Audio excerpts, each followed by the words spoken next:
mars 1997.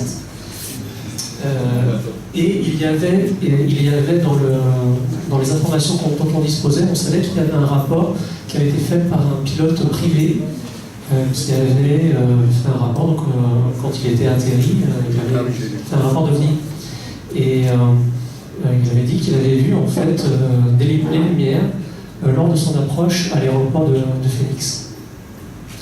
Et il se trouve que fin avril, sur la BBC, il y avait Kurt Russell, l'acteur, qui était invité, et en réalité, il a révélé que c'était lui, le pilote privé, qui avait fait cette observation.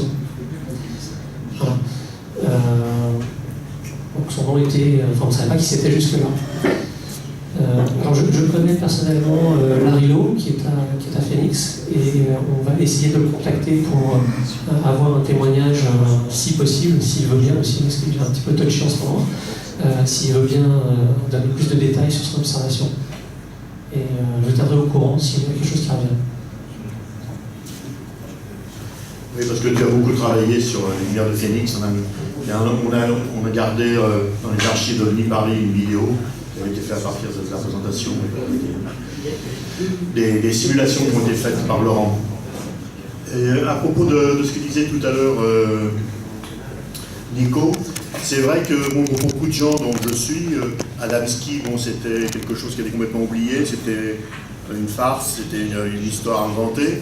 Mais en réalité, il y a des gens qui ne sont pas convaincus du tout de la fausseté de son témoignage et qui continuent à travailler, et notamment le groupe suédois dont Jean Livreur nous a parlé, qui prennent au sérieux, qui continuent à enquêter sur Adamski. C'est assez étonnant, mais c'est le cas.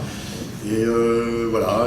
Il y a même en France des gens, bon, alors des gens qui sont des groupes d'anciens ufologues qui continuent à travailler sur la question.